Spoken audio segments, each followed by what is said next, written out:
Many Nigerians are selfish. For you to be heard, you don't even need a microphone. You don't need the lights. You don't need the studio. You don't need the camera. Where you are, what you're doing, that little space you find yourself, you can start there.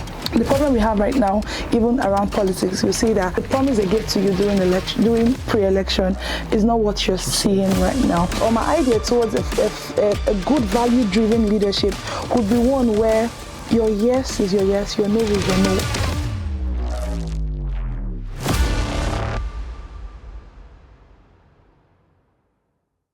Hello, you are welcome to Civic Shift. It's such an honor to have you here on this platform. Thank you. Yeah, can you briefly just introduce yourself to us, your name and what you do? Okay, so I'm Rebecca Chukwugozie Amarachi. That's my full name. Yes, your government name. Yes. And what do I do? I'm a graphic designer. Okay. I am a community engagement advocate. Yes. I'm a girl child advocate, and I'm a public speaker as well. So yeah, that's more or less like what I do. Okay. Thank you. You have described your work basically as where purpose meets creativity, right? What values, have brought you into this space currently, the space of the development space, the space of impact, social impact?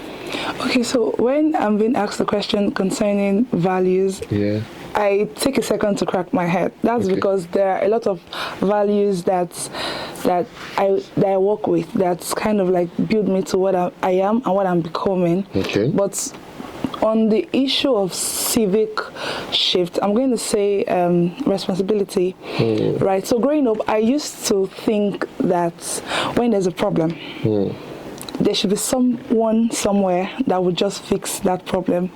Maybe the president, maybe the community lead or something.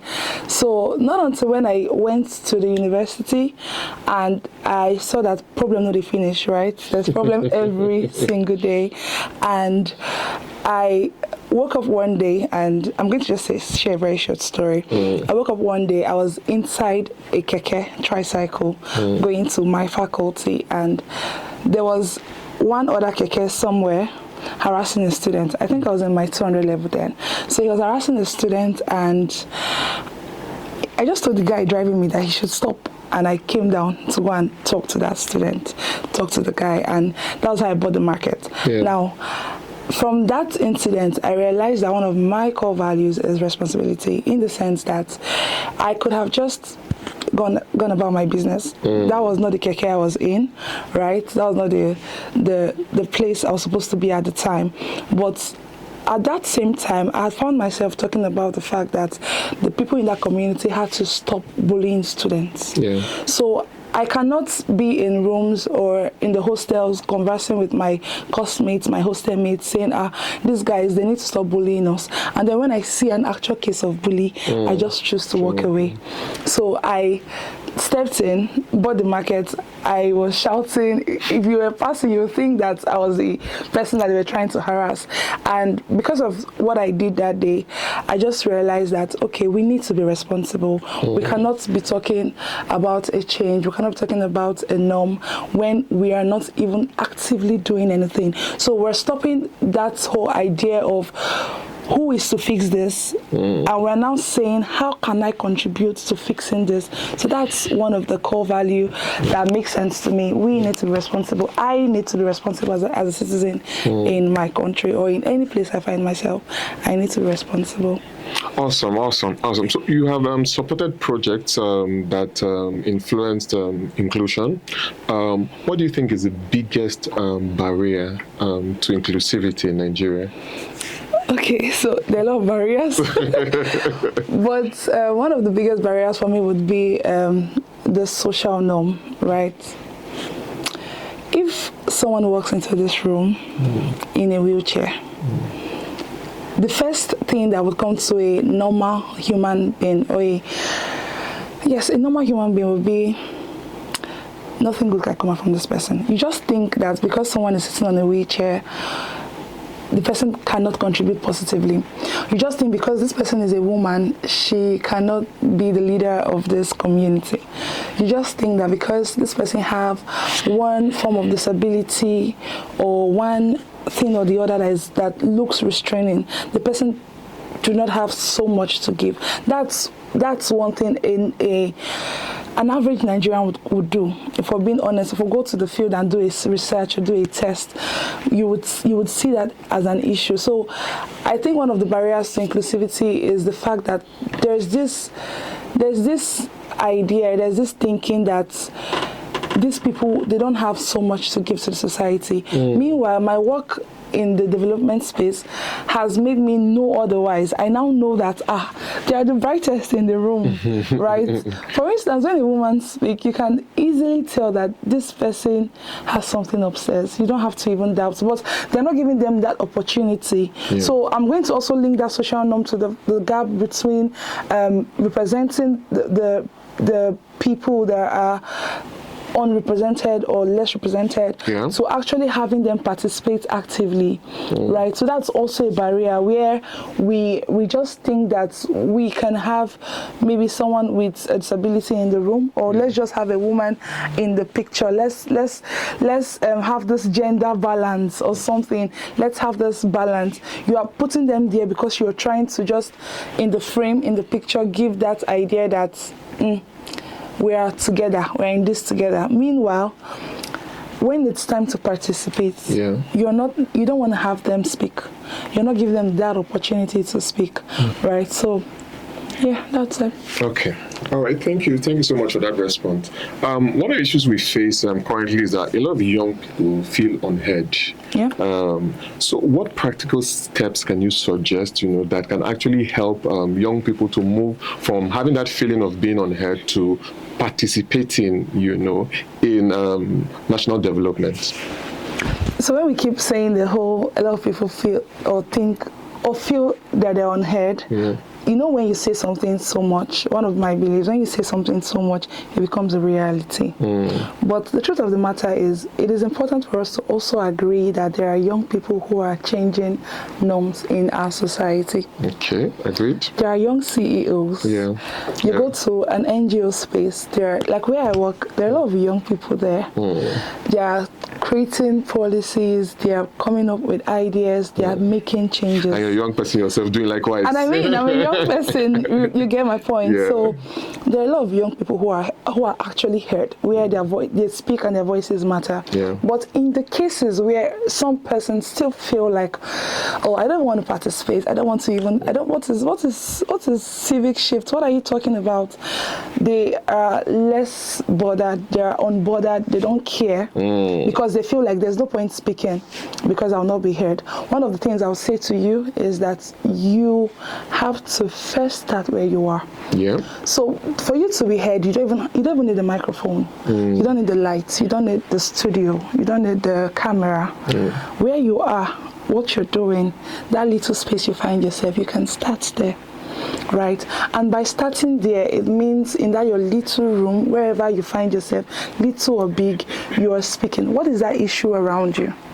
So you see, for instance, in a very let's even go down a little, in a normal Nigerian home, in your sitting room, for instance, you see a cup on the center table. And you know the cup shouldn't be there. And the first thing you're saying is, who keep this cup for you? Come on, take it away. But one good aspect of leadership is actually taking the cup away.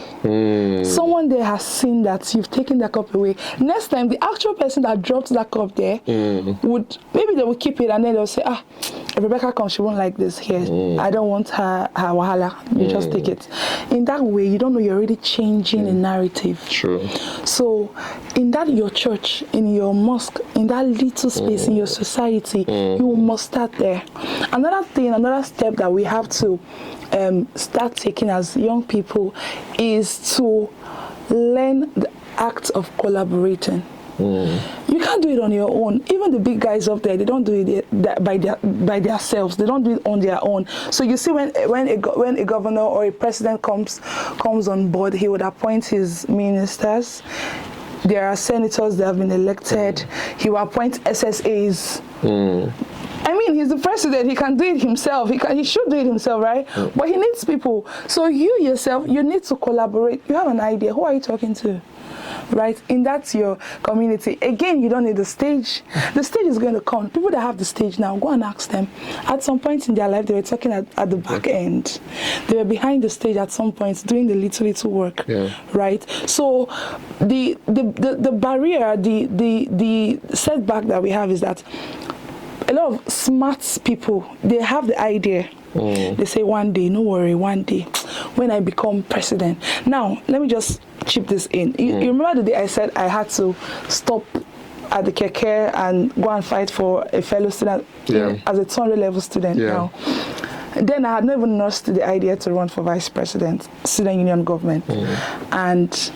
But I did what I did because I know that I have to be responsible and I have to start where I am. I don't have to wait to sit in the management room, in the board room, to say, okay, the citizens of this society, of this community, they are bullying our students in this school. And I need to mention that that's a federal university. So I don't need to wait. I didn't have to wait for when I became the vice president to start talking. So when it was now time to contest, people who knew me knew, oh, please, I'm voting for this girl. The other day she came to the hostel to fight because there was no water. The other day she was speaking on behalf of a student that was being molested by a citizen in this community. So the good things that I had done then was what was speaking for me. I didn't have to do a lot of campaign to win, right? So that's just a practical example, and it happens to a good number of us. The stage that they are in right now, what they are doing right now, it did not start today. You can't sit in your room and hold your phone and say this country is not better when you are the only thing you're doing is to just type that this country is not better. What are you doing? Learn to collaborate. People want to hear you. Share your idea with other people, right? You cannot. Change doesn't happen in silence. Work has to be done. And that work has to be done, but you can't do it alone. You have to collaborate. So you're starting where you are collaborating with people, and you're hoping that one day you will get to the stage. But before the stage, what are you doing backstage? Sure. Thank you so much. And I'm so glad that you touched on leadership in your response. All right. We would agree that value-driven leadership is important in national transformation. All right. What is your look? What would you say? What would value-driven leadership look like to you, especially in our climes where people have very low trust in institutions? Okay, so Lord, the truth of the matter is the problem we face some of the time is the fact that people say things but they don't do things. So people say things but they don't do things. That's quotable. Okay, go ahead. Thank you. So you see, someone would come, I'm talking to young people right now, so I'm just going to use an example that we can relate to. So you are talking to a group of people in a classroom. Maybe you are the class rep, for instance, of a 400 level biology department, and your faculty head, or yes, your HOD, head of department, they have asked you to do something, right? And then you come to the class and you say, okay, we are contributing 2,000 naira for this. You've said it. Then you go behind and you're saying something else, or you're doing something else. So maybe the people that are even your friends, you tell them, no worry, I believe that in will not contribute. These things, if anybody who is still in school or maybe a classroom, they can attest to this. So a lot of time you see that people just say things but they're not doing it. For me, what I would call a value-driven leadership would be one where, aside the promises, you've given the promise, but when you don't have the capacity, or maybe something has happened along the way and you're not able to fulfill those promises, can you outrightly say that this has happened, or we can't do this? So I don't want to call names, but you see that, okay, the problem we have right now, even around politics, you see that people, the promise they give to you during pre-election is not what you're seeing right now. So that's the issue. That's why you will not see some people, some young people, they're just laid back. Like they're like, the promise you gave to us is not what you're doing right now. So we want some form of leadership, or my idea towards a good value-driven leadership would be one where your yes is your yes, your no is your no. What you're saying behind is what you're saying in public. What you're saying in private is what you're saying out there, right? You're not changing words. You are one who has integrity. True. That should be something that people can hold on to. And again, you know, when we talk about leadership, people think it's the president, governors, class reps, SUG vice president, head of your organization, your pastor in your church, your imam in your mosque. But truth of the matter is everyone is a leader. There's always someone beneath you. That is the whole pyramid of life. There's always someone beneath you. So even if you're not holding an office, even if you're not holding a title, as an individual, as a citizen, are you one where people can say, don't worry, if Rebecca says this, that is what it is. Don't worry, this person's yes is her yes. People should be able to hold you by your words, believe that the things you're saying are true, and that way, because they see you live it, it's easy for them to copy and begin to live that way. So, in summary, a value-driven leadership for me would be one where what you're saying in private is what you're saying in public. What you're saying in public is what you're doing in private, right? You're acting the talk, you're doing the talk, right? So when I say, okay, I'm going to provide education for people, and somehow the funding doesn't come, maybe something beneath you, something above your power, can you still come out with that same microphone and say, okay, well, I promised A, B, C. I can only do A and B. This C, maybe we'll do it next term. You understand? Just say it as it is. People want transparency. People want to follow people that they can hold on to. People that when they can hold on to their words, right? They say something and they know that they will do that thing. So yeah, that's it. Awesome. Currently we're seeing that people are becoming a lot more vocal about the situation, you know, in the nation and all of that. But in some isolated cases, we see that some people take it too far, you know, and all of that, you know. So how do we find the balance between freedom of expression and responsible civic engagement? Oh God, I'm laughing because this question is is dynamic. Truth of the matter is we have freedom of speech, freedom of expression. That's one of our major civic rights as citizens. Anywhere, you have the right to your opinions. You have the right to whatever form of expression you want to give, right?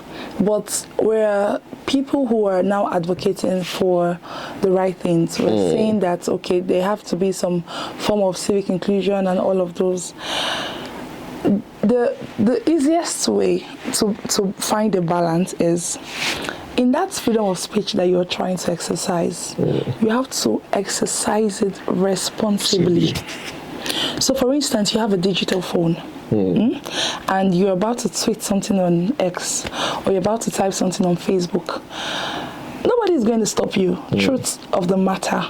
But because you're driving towards a change, what are you dishing out? You ask yourself, personally, most of the time before I make a post on LinkedIn or anywhere, I'm asking myself, this thing I'm about to write, or even on your WhatsApp status, because some people feel like, okay, I'm not posting on LinkedIn, but my WhatsApp status, I'm just doing my thing. That information you're passing on your WhatsApp status, how are you passing it? You have to do it responsibly, respectfully. So you ask yourself an internalized question. This thing I'm saying now, is it contributing to the good of this community, or it is contributing to the noise in this community? Right? Are you part of the noisemakers? That your tweets, that thing you sat in your bedroom to write, of what importance is it to this community? What positive impact is it going to bring? So that's that's one of the ways you can actually strike a balance. You have the freedom to do what you want to do, to express yourself in the most liberal way possible. But what you are expressing, what you're saying, you're doing it respectfully. Yeah. Right? And that's let's be honest, even on social media right now, that's one of the issues people have with my Gen Zs, because I like to identify as one, even if by birth I'm not. But the truth of the matter is, you see on social media, someone is trying to pass a message, but you can't read that message because of how the person passed it. How they said it, the kind of words they used, right? There's no modesty, there's no balance to anything you're dishing out there. So because of that, they won't hear you. Yeah. Right? They won't hear you, because even the people above us, the older generations, they already believe that they're older than you and they have more experience than you. Yeah. But somewhere in your mind, you believe that you have more exposure, you have more knowledge, you have a better information to pass. Good and fine, I believe you. In fact, personally, I think I should be the president of this country. But I am not going to come on WhatsApp or on Instagram or LinkedIn or anywhere to talk about something that is not good in a disrespectful way. Yeah. So you're talking about, you're expressing your freedom of speech, your freedom of expression, your freedom to life and all of that, but you're striking the balance by doing it respectfully and being responsible at it. Yeah. Awesome. Thank you for that beautiful response. Now, you work in the development and social impact space. Yeah. Now, how with the work that you do, what gives you hope that Nigeria is a place that is still worth building? Okay, I'm going to say this to the camera. The truth of the matter is that Nigeria has great minds. Take it from me for free. Nigeria has innovators. There are people who are... So there was a time in my organization, we put a call for innovators so they can have an hackathon, something like that. Yeah. And if you see the entries, if you see the mind-blowing innovations, people that are coming up with ideas, how to substitute gas for cooking, electricity, incubators, like things that on a very normal day, I myself have not even come up with the idea. People are already executing it. They're already at the pilot stage. Wow. They are looking for people that will give them funds to test it. So there are innovators in Nigeria. And with that idea alone, I already know that Nigeria is going to be good because there are people in it that can make it good. The only problem is people are a bit laid back. They have an idea in their head and they're like, what's the need? Why do I even have to share it? Who will hear me? But good thing is, from the previous questions you've asked, we've already addressed it. We've addressed it, that there are people that are going to hear you and you can start where you are. So Nigeria has so much raw talent, so much raw gifts. You see it every day. You see people come up with good innovations on how to maybe, for instance, I'm a very hairy person. There's a new innovation on how to take out facial hairs without having bumps. And the person that created it is a young girl. She's not even up to 25. And is going to the market, is doing great things. So there are a lot of great minds. There are a lot of people who know what they are doing. We just need to have them come out. Nothing happens back there. So when you are while you're looking for the stage and the podium and the mic, your innovation is going to speak for you on the long run. So I'm convinced, I have no iota of doubt that Nigeria is a great country. I don't want to even say Nigeria is going to be great. Nigeria is great, and we're going to be greater. We just need the people who... Okay, let me say it this way. People now even personalize it. Like when they come up with an idea and innovation, they're like, okay, let me just leave it here. I'm never going to pitch to anyone. That's where collaboration comes in play. They don't want to pitch to anyone because they feel like, of what use is it, right? So this is more or less like a call to action. What you know, what you have, the idea you have, bring it to limelight, sell it to people, find people that would, investors, people that will collaborate with you to bring that thing out there. So this little knowledge of mine, the knowledge of the fact that Nigeria has great people, and unlike before, personally I've seen a change. Before, people are not interested in anything happening in Nigeria, especially the young people. They just want to look for their daily bread and they're good. But now you see people, they sit in a room, they discuss, they have little communities, they meet weekly, monthly, they talk about politics, they talk about innovation. There are a lot of innovation hubs in Nigeria coming up on a daily basis, right? My organization has one already. So, I mean, people are bringing ideas, they are creating. We have creatives in Nigeria. So with this knowledge, I know that Nigeria is going to be great. The work is happening already. We're getting there. Yeah, we're getting there. We're getting there. Awesome. Yeah. It was really nice having you on the show. But just before you leave, you mentioned call to action. I want us to double down on that before we leave. You know, so if you're going to challenge Nigerians, right, to adopt one civic habit for the next 30 days, what will it be and why? Okay, so I saw a post on Instagram some days ago, and people were, somebody, I'm going to share the story. So somebody was posting that she got a job, and before she has not gotten the job yet, but there's a promise that the job is going to come.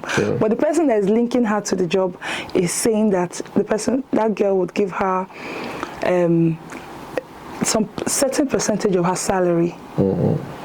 And in the comment section, a lot of people had different opinions, of course. The comment section is like a marketplace. Everybody's doing different things. So some people were saying, oh, if you want the job, you would go for it and give the person their cut. You will not know the person without, you will not know the job without that person. Other people are like, oh, this is where corruption starts and all of that. And the truth of the matter is, when we talk about corruption in Nigeria, when we talk about the fact that the local man in this country do not get what they deserve, we are looking at it from the high place, the people in the seat. But truth of the matter is, many Nigerians are selfish. Many Nigerians they are not honest. And I'm saying this because of experience, where you do a little business with someone's really looking for a higher percentage of what they did not work for.